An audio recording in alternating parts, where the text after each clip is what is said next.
Rojnë gjitha kioskat, godinat e robëve. Njësoj si Rioll, njësoj si Zvërnec.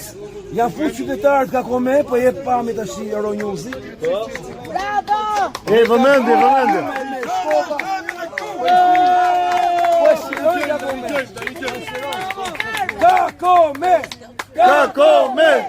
Ka kome!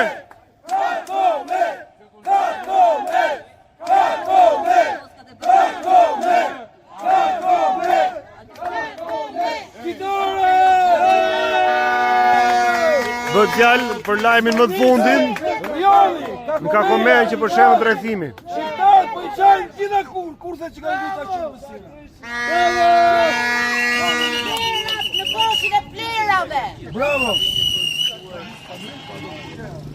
Pra gjithë kjo çka ndodhi tani ishte një formë feste për sa i përket asaj se çka po ndodh në Kakome, ku shqiptarët atje ndërkohë që tu protestohet, qëndrohet, rezistohet, dita 22 e qëndresës, e revoltës popullore, ashtu siç e kemi parë çdo javë pas fillimit të ditës parë, asaj se çka ndodhi në Zvërnec, direkt pastaj është shembull edhe në Rioll, rrethimi, pastaj edhe në Kakome, sot që është lajmi më i fundit.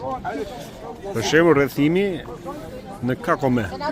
Ne vazhdojmë tu dhe thirrja ime është që të vinë sa më shumë, të vinë edhe shqiptarë tjerë që ndjejnë që të bashkohen kësaj qendrese këtu përpara kryeministrisë, që të bashkohen pastaj edhe në orën 7, siç është kthyer traditashmë. Por të vinë që të ndihmojmë edhe pjesën tjetër këtu që të zëvendësohen, të ikin, të bëjnë një dush, të pushojnë pak një gjysmë orë, një orë, edhe të kthehemi sërish prapë me energji tjera. Kështu që kushdo që e sheh videon të njoftoni njëri tjetrin, kushdo që ndjen, ky është ai përshkallëzimi, pra që kemi kërkuar prej ditësh. Është dita 22 e qendresës.